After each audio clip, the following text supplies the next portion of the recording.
কোনো মা যদি তার ছেলেকে অভিশাপ দেয় যে তোর নামাজ হবে না, তাহলে কি এরকম অভিশাপ কার্যকর হবে? মায়ের অভিশাপটা, বাপের অভিশাপটা খুব কঠিন। একটা হাদিসে আসছে যে মা বাপ যদি সন্তানের পক্ষে দোয়া করে তবুও কবুল হবে, বিপক্ষে যদি দোয়া করে তবুও কবুল হবে। এই দুইটা মানুষ মাত্র। অন্য মানুষ যদি বিপক্ষে দোয়া করে কবুল নাও হতে পারে, কিন্তু বাপ মা যদি আপনার বিপক্ষে কবুল দোয়া করে এটা কবুল হবে, 1 নম্বর। তবে নামাজ কবুল হওয়ার বিষয়টা এটা বাপ মায়ের হাতে না, কার হাতে? আল্লাহর হাতে। এটা বাপ মা করতে পারে না এটা। এখন অন্য বিষয় যদি আপনাকে কি দেয়, বদদুয়া দেয়, তবে কবুল হবে না এটা বলাটাও কিছুটা বদদুয়ার মতো। এখন আপনি এটা লেখেননি যে কেন এই দোয়াটা দিয়েছে, এই বদদুয়াটা দিয়েছে, এটা তো লেখেননি, তাই না? কি কারণে? দুইটা বিষয় থাকে। যদি মা বাপ অসৎ কাজ করার জন্য আপনাকে বাধ্য করে, আর আপনারা যদি সেটা না করেন, আর এই জন্য যদি বদদুয়া দেয়, তাহলে এই দোয়ার কোনো মূল্য নাই। পরিষ্কার হয়েছে মনে হয় এবার, তাই না? মা বাপ যদি খারাপ কাজে বাধ্য করে আর আপনি সেটা করতে চাচ্ছেন না, আর এই জন্য যদি বদদুয়া দেয়, তাহলে এই বদদুয়ার কোনো মূল্য নাই। আর একটা বিষয় হলো, খারাপ কাজে বাধ্য করলে সন্তান সেটা মানতে বাধ্য নয়। ভালো কাজের ক্ষেত্রে সন্তানকে বললেন, সন্তান মানল না, তখন যদি বাপ মা বদদুয়া দেয় তাহলে সেটা কিন্তু কঠিন, এটা স্পষ্ট। কোরআনের কোন সেজদার আয়াত যদি বাংলা অনুবাদ পড়ি তাহলে কি সেজদা দিতে হবে?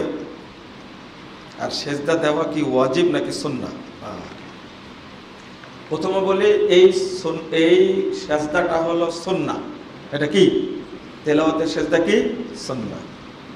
প্রশ্ন হলো যে আপনি বাংলা তেলাওয়াত করছেন, বাংলা অনুবাদ পড়ছেন, তাই না? তখন সেজদা দেবেন কিনা? না, বাংলা অনুবাদ পড়লে সেজদা দেওয়া জরুরি না। ওটার নামই হলো তেলাওয়াতে সেজদা। কি? তেলাওয়াতে সেজদা। তেলাওয়াত করাকালীন কি করবেন? সেজদা দেবেন। 2 নম্বর বিষয় হলো যে আপনি যখন কোরআনটা পড়ছেন, আচ্ছা প্রশ্ন করি, তেলাওয়াত যখন করেন এই কোরআনের মধ্যে কি অনুবাদ থাকে না অনুবাদ ছাড়াই করেন? আচ্ছা, অনুবাদ আছে এইরকম কোরআন পড়েন কে কে? হাত তোলেন তো দেখি। অনুবাদ আছে এরকম কোরআন পড়েন আপনারা, তাই না? আচ্ছা, অনুবাদ নাই, ফ্রেশ আরবি কোরআন আছে, এটা পড়েন কে কে? কিছুটা সমান সমান মনে হচ্ছে নাকি? হ্যাঁ হ্যাঁ, জি, দুইটাই পড়েন। আচ্ছা, একটা জিনিস আমি বুঝাই দিই, যেটাতে অনুবাদ আছে এটাকে কোরআনুল কারীম? হ্যাঁ, বুঝেন মনে কথাটা? বঙ্গ অনুবাদ, তাই না? এটা কি বঙ্গ অনুবাদ কোরআন, এটাকে কোরআন বলতে পারবেন না। যে তাফসির থাকে ওটা কি কোরআন? এর নাম কি? তাফসিরুল কোরআন। তার হাদিসে আসছে কোরআন যেটা তেলাওয়াত করতে হবে সেটা হলো মুসহাফ। সেটা কি? মুসহাফ। ফ্রেশ কোরআন যেটা, এটাকে মুসহাফ বলে। এইটা পড়বেন এখন থেকে, এইটা পড়বেন। আর যখন অনুবাদ করতে ইচ্ছা করবে তখন আপনি অনুবাদ কোরআনটা বের করে বুঝে পড়ার চেষ্টা করবেন। বুঝে আসলো কি? যখন তেলাওয়াত করবেন তখন কি শুধু ফ্রেশ কোরআনটা পড়বেন আপনারা, কারণ এটাই কোরআন। অনুবাদটাকে কোরআন বলা হয় না, আবার তাফসিরটাকে কোরআন বলা হয় না। আর একটা বেলা হলো এই কোরআনটা কিন্তু অপবিত্র অবস্থায় স্পর্শ করতে পারবেন না, কিন্তু অনুবাদটা, ব্যাখ্যাটা, তাফসিরটা এটা অপবিত্র অবস্থাতেও পড়া যাবে, স্পর্শ করা যাবে। পার্থক্য বুঝলেন এবার? আর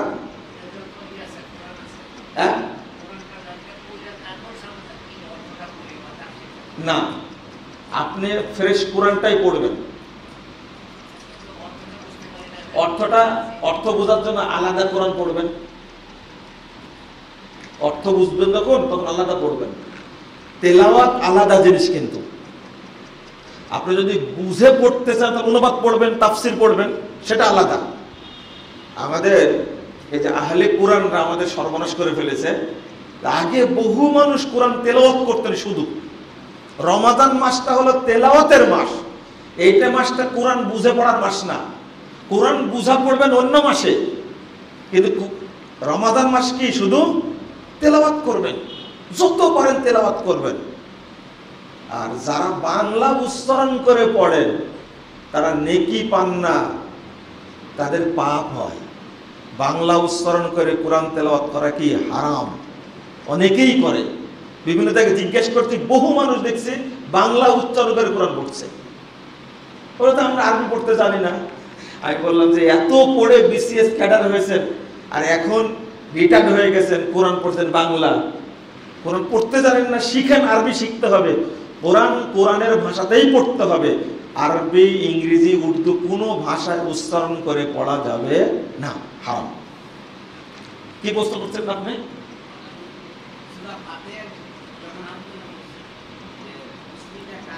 জি,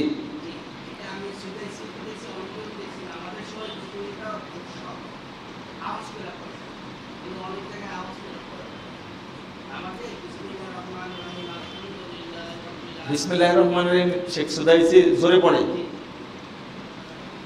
হ্যাঁ, কি বললেন আপনি? নামাজের মধ্যে আমরা তো শুনিনি কখনো। আপনারা শুনেছেন? বিসমিল্লাহ সূরা ফাতিহার আয়াত, এটা যেমন ঠিক সূরা ফাতিহা পড়ার সময় বিসমিল্লাহ পড়তে হবে আস্তে, জোরে পড়া শুরু করতে কোথা থেকে? আলহামদুলিল্লাহি রাব্বিল আলামিন। ঠিক আছে?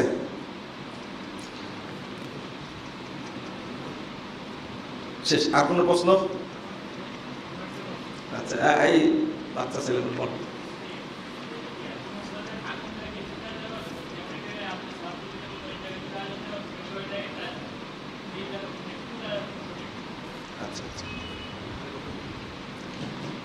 জুমার দিনে 2টা আজান দেওয়া, অনেক মসজিদে 2টা দেয়, অনেক মসজিদে কয়টা দেয়?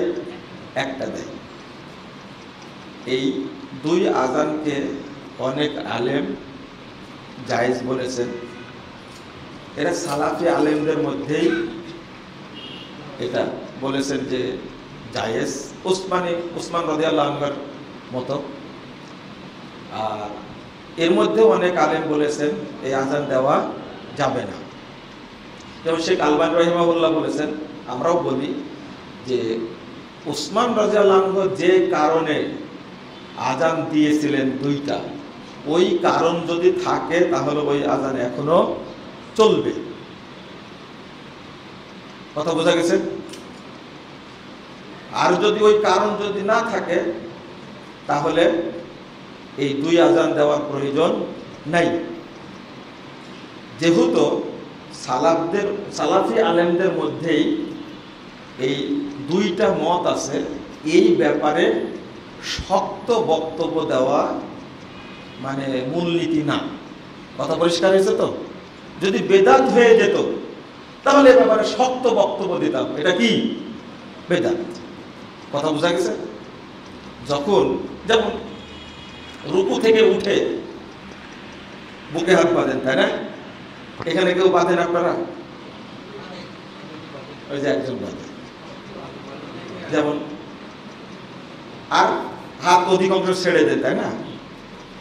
আমরা কিন্তু সব ফতোয়া মানি না, বললেও সব ফতোয়া কি মানি না। এটা শেখ আলবানী রাহিমাহুল্লাহ বলছেন যে বুকে হাত বাঁধা হলো একটা ভ্রষ্ট বেদাত। আর অন্য আলেম কি বলছেন? আরবি আলেমরা বলছেন কি বুকে হাত বাঁধা যেতে পারে রুকুর পরে। ঠিক আছে? তা আমরা এখানে শেখ আলবানীর ফতোয়াটা অনুসরণ করি অনেকেই, আর কেউ কেউ কি শেখ বিন বাজের ফতোয়াটা অনুসরণ করে। এখানে আপনার ভূমিকা কি হবে? বুঝলেন কথা? আপনার কাছে এটা মনে হবে এটা হাদিসের অনুকূলে, তাহলে কি করবেন? ছেড়ে দিবেন। আমরা ছেড়ে দিই, এটা হাদিসের অনুকূলে মনে হয়, আর এই ফতুয়াটা কেবল আমরা আরবি বিদ্বানদের কাছ থেকে শুনছি, কথা বোঝা গেছে।